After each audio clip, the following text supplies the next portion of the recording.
Hero சொந்தங்களுக்கு வணக்கம். இன்னைக்கு நேர்காணல் நம்முடன் இருந்திருப்பவர் அரசியல் விமர்சகர் திரு கார்த்திகேயன் சுவாமி அவர்கள். வணக்கம். வணக்கம்.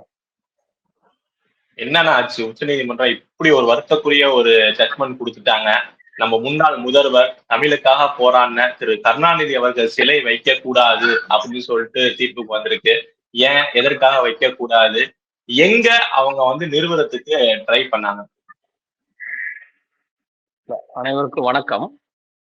அதாவது இந்த வள்ளியூர் அப்படிங்கிற ஒரு ஊர்ல சிலை அமைக்கிறாங்க. என்னன்னு கேட்டீங்கன்னாக்க, பெரிய அலங்கார வளைவு, அந்த ஒரு ஊர் என்ட்ரன்ஸ்ல அலங்கார வளைவு வச்சு அங்க சிலை வைக்கணும்னு சொல்லி கேட்குறாங்க. அப்போ அதற்கு ஒருத்தர் கேஸ் போடுறாரு. இது இந்த மாதிரி தவறு, அரசு அந்த காசை வீண் வளம் இதுக்கு பண்றாங்க, வீணான செலவுகள் ஏன் பண்ணணும், இதெல்லாம் எதுக்கு அரசு காசுல இப்படி பண்றீங்க அப்படின்னு ஒரு கேஸ் போடுறாங்க.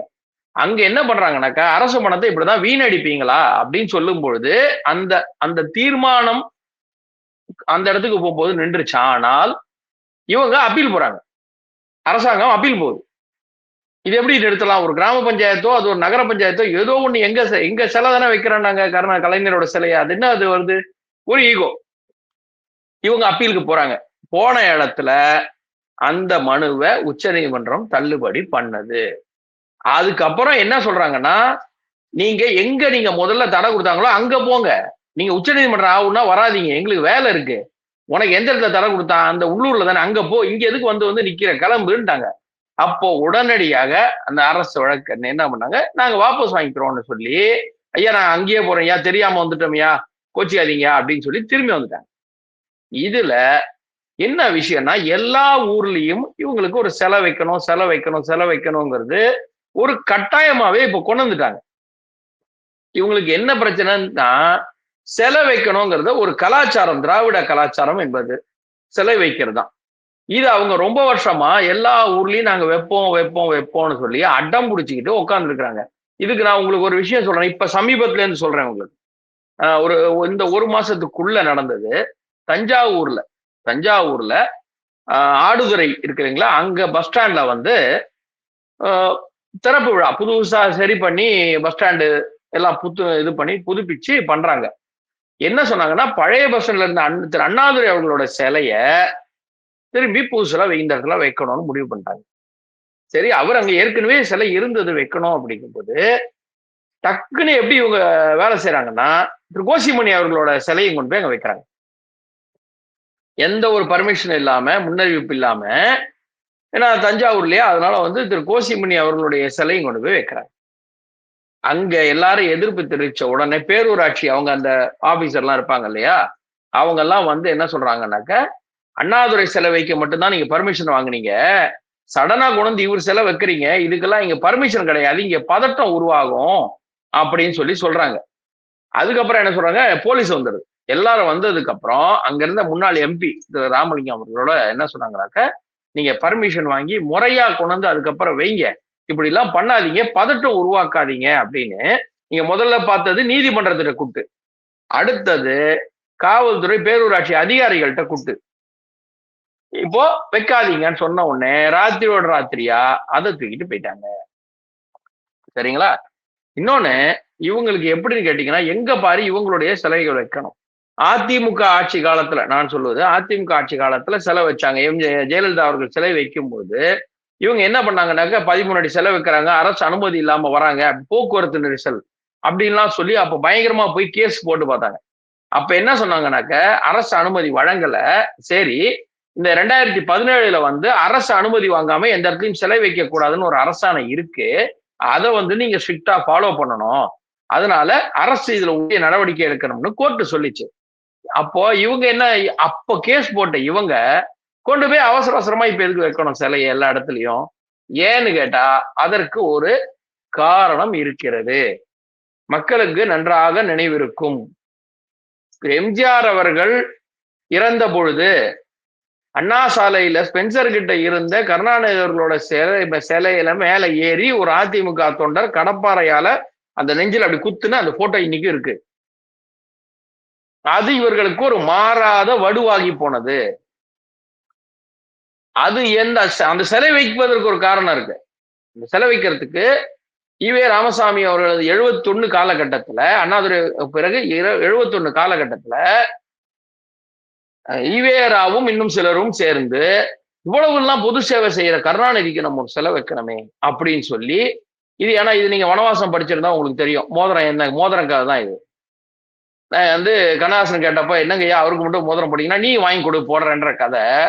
கருணாநிதிக்கு சிலை வைக்கணும்னு இவங்க ஆரம்பிக்க, இல்ல ஐயா உங்களுக்கு முதல்ல நான் சிலை வைக்கிறேன் அப்படின்னு சொல்லிட்டு, உங்களுக்கு சிலை இல்லாத ஊர்ல நான் எப்படி வச்சுக்க முடியும்? இயக்கத்துல இல்ல சுயமரியாதை இயக்கத்துல இந்த மாதிரி சிலை வச்சு இது பண்றதெல்லாம் வந்து சரியா? அதுதான் நீங்க கரெக்டா தானே கேக்குறீங்க. எந்த இயக்கம் சொன்னீங்க? பேரை சொல்லுங்க, பேர் சொல்லுங்க. சுயமரியாதை இயக்கம். சுய மரியாதை இயக்கம். நானே எனக்கு மரியாதை வாங்கிப்பேன். சுய மரியாதை இயக்கம். யாரும் கொடுக்க மாட்டாங்க, நானே வாங்கிக்கிறேன். இந்த கவுண்டவுன் படத்துல மாலை போடுவார்ல ஆண்கள் தினத்துக்கு, உனக்கு யார் யார் போடுறா நானே போடுறேன்னு, அந்த மாதிரி அதுதான் சுய மரியாதை இயக்கம். நானே எனக்கு மரியாதை கொடுத்துப்பது. இது இப்போ பாத்தீங்கன்னாக்க ஈவேரா அவர்களும் இன்னொரு 4 பேர் சேர்ந்து இவருக்கு செலவைக்கணும்னு பேச, இவர் ஒண்ணு ஐயா உங்களுக்கு முதல்ல செலவைக்கிறேன்னு பேச, அதற்கு பிறகு ஈவேராவுக்கு செலவைக்கிறாங்க. இன்னொன்னு சென்னையில தியாகராய நகர்ல ஈவேராவின் கடைசி பேருரைன்னு இவங்க சொல்லுவாங்க. அந்த 21ஆம் பக்கம் வந்த அந்த உரை கூட அவங்களே செலவச்சுக்கிட்டு அவங்களே அது கீழே உட்காந்துட்டு போட்டோ எல்லாம் போட்டாங்க.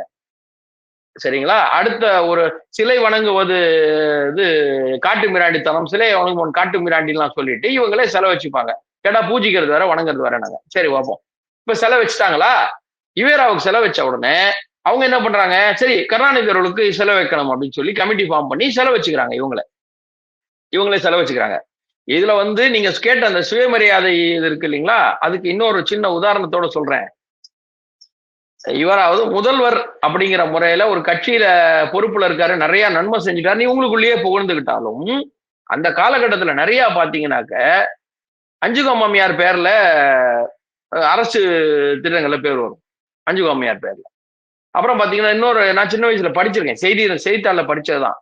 இவங்க வந்து ராஜாத்தி அம்மாள் நகர்னு ஒண்ணு வைக்கிறது. இவர் தம்பேர்லயே கலைஞர் கருணாநிதி நகர் அப்படிங்கிறத இவர் தான் முதல்ல இவரே போய் ஓபன் பண்றாரு.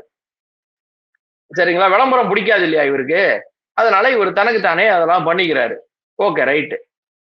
இதை விட இன்னும் சொன்னோம்னா ஒரு மலர் கண்காட்சியில கருணாநிதி ரோஜா கருணாநிதின்னு இவங்க பேர்லயே எல்லாமே ஓபன் பண்றாங்க. அதனுடைய என்ன நாடகம்னு பாத்தீங்கன்னாக்க விளம்பரம் பிடிக்காது, விளம்பரம் விரும்பாமை அப்படிங்கிற நாடகம் நடத்திட்டு அந்த நிகழ்ச்சியில இவங்க பேர்ல இவங்களே மலர்லாம் அந்த ரோஜா பூவெல்லாம் வெளியிட்டாங்க. சரி, இந்த சிலைக்கு வருவோம்.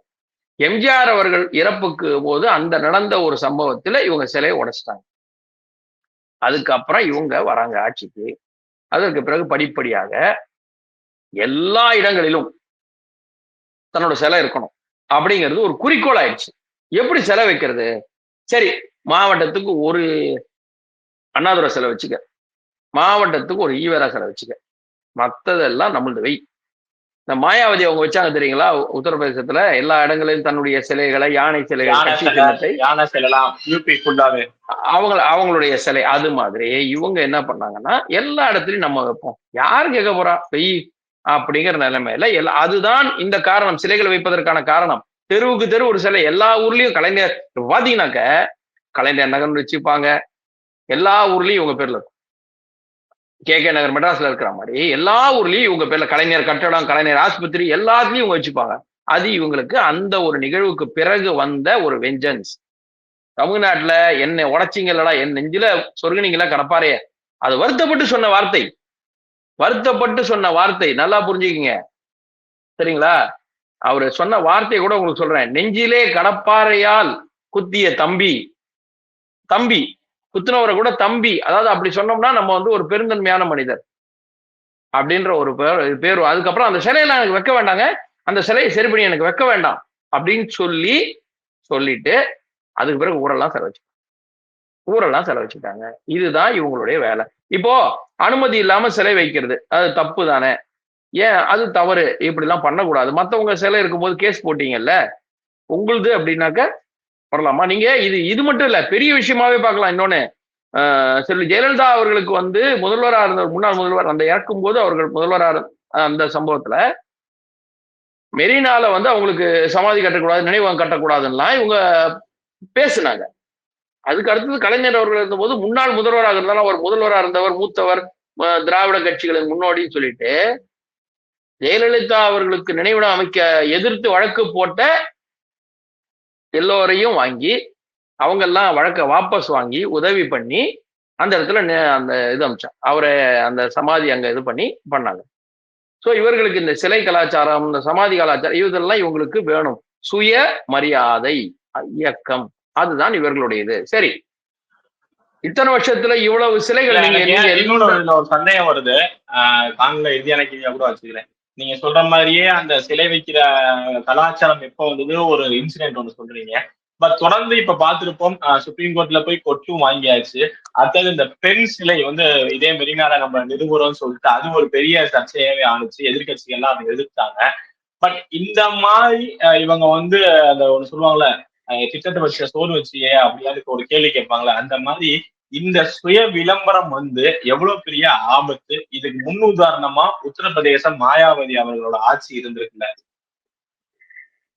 ஆனா நீங்க சொல்றது வந்து மாயாவதி அவங்க வந்து எப்படி செய்யணும்னு முறை தெரியாமல் ஒரு ஆடம்பரமா அவசர அவசரமா எல்லா ஊர்லயும் வச்சுக்கிட்டு எல்லா இடத்துலயும் வச்சுக்கிட்டு பண்ணிட்டாங்க. அதுதான் திராவிட மாடலின் ஒரு புத்திசாலித்தனம்.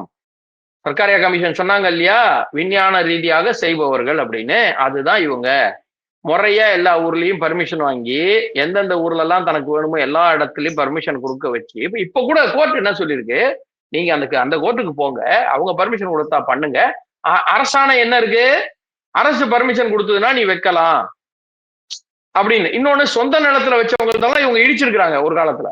சொந்த நிலத்துல வீட்டுக்கு, அதாவது என்னுடைய சொந்த நிலத்தில் நான் கொடியேற்றினால் கூட அதை வந்து உடைப்பேன், பாரத மாத சிலை வைக்க கூடாது வீட்டுக்குள்ளன்னு சொல்லி வந்து உடைச்சாங்க.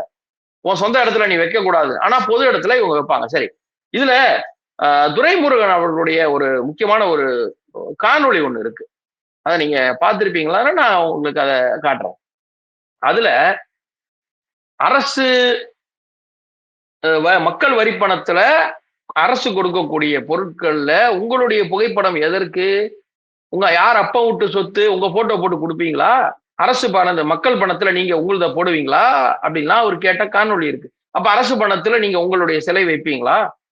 அரசு பணத்துல நீங்க உங்களுக்கான எல்லா இடங்களிலும் உங்களுடைய விளம்பரத்தை செய்து கொள்வீர்களா அப்படின்னா கேட்கணும். அவரு ரொம்ப தெளிவா கேட்டார்.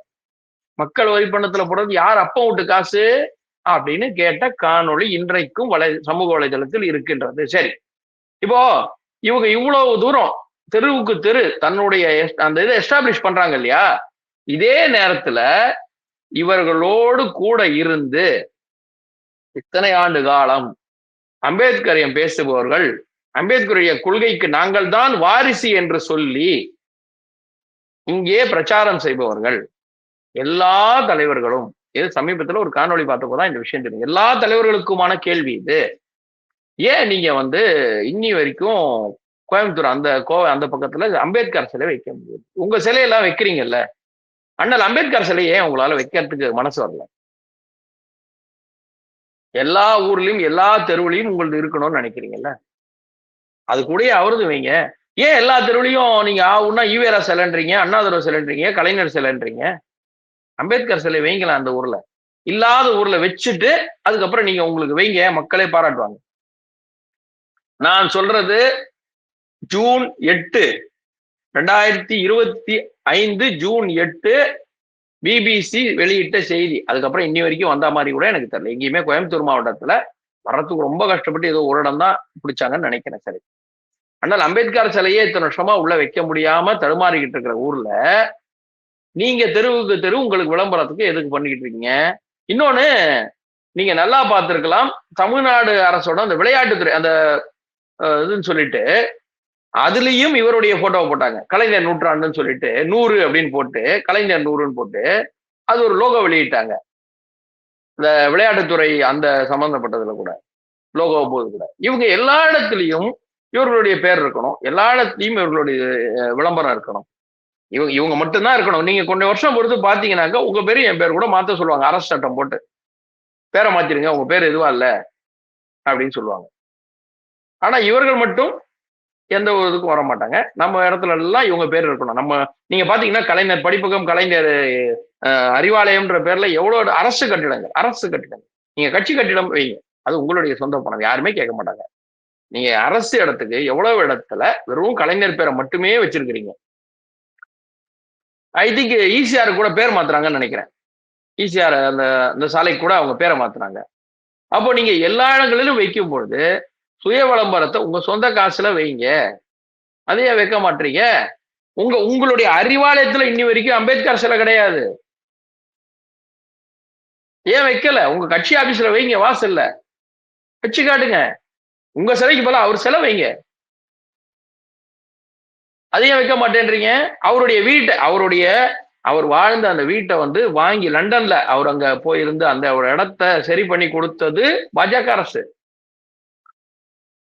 மோடி அவர்கள் ஆட்சிக்கு வந்த பின்னாடி அங்க இருந்து சரி பண்ணாங்க. அந்த வீட்டை விலைக்கு வாங்கி அதை நினைவகமாக்குறாங்க. இங்க நாடாளுமன்றத்துல செலவு வைக்கிறாங்க.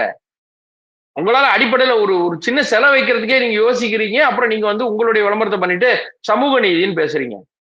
யாருடைய சமூக நீதி நீங்க பேசிட்டு இருக்கீங்க? அப்ப நீங்க மறுபடியும் உங்களுக்கான விளம்பரத்தை பண்றீங்க. இது பல இடங்கள்ல இந்த தீர்ப்புகள், இந்த மாதிரி தீர்ப்புகள் வந்திருக்கு. செலவு வைக்காதீங்க, பண்ணாதீங்கன்னு இவங்க போட்ட கேஸ்ல எல்லாம் வாங்கியிருக்காங்க. அப்ப இவங்களுக்கு மட்டும் வராதா? வரும். அது ஒண்ணு சொல்லுவாங்க, மக்களுக்கு கிராமத்துல ஒரு சொலவடை உண்டு. அதுதான் அப்பாரு கிட்ட கப்பற கார சோத்துல தொங்குதும்பாங்க. அது மாதிரி இவங்க செஞ்ச அந்த விஷயங்கள்லாம் இவர்களுக்கு மறுபடியும் திரும்பி வரும். முன்ன ஆட்சி காலத்துல எல்லாம் எவ்வளவு போராட்டம் பண்ணி செலவு வைக்க கூடாது, நீங்க பேர் போடக்கூடாது. எம்ஜிஆர் அவர்கள் சமாதியை அந்த இலை வடிவுல மாத்தி எடுக்கும்போது அந்த இவங்க முதல்ல வைக்கும் அந்த சரி பண்ணும்பொழுது எம்ஜிஆர் நினைவகத்தை அங்க சரி பண்றவனு ஒரு நாய் கூட மாதிரி வச்சாங்க. அதற்கு பிறகு ஜெயலலிதா காலத்துல அது ரெட்டை இல்லையா, அந்த குதிரை அந்த மாதிரி எல்லாம் மாத்தி அதை சரி பண்ணாங்க. மற்றவர்களை இழிவுபடுத்துவதும் இவர்களை பெருமைப்படுத்தி தன்னைத்தானே பெருமைப்படுத்துவதும் இவருடைய வழக்கம். நீங்க அந்த சுயமரியாதைக்கு சொன்னீங்க, அதே இன்னொரு வார்த்தையும் நான் சொல்லி இந்த கேள்விக்கான பதில முடிக்கலாம்னு நினைக்கிறேன். தானே தலைவர், அவருடைய பேரு நீங்க பார்த்திருக்கலாம். நீங்க எல்லாருமே சொல்லுவாங்க தானே தலைவர் தானே தலைவர்னு. அது நீங்க தமிழ்ல இலக்கணப்படி பாத்தீங்கன்னா தானே தலைவர், அதுதான் அந்த பேரு. இவங்க அப்படிதான் பண்ணுவாங்க. சோ அதனால இது நீதிமன்றம் சரியான ஒரு கொட்டு வச்சிருக்கு அப்படின்னு தான் பார்க்கணும்.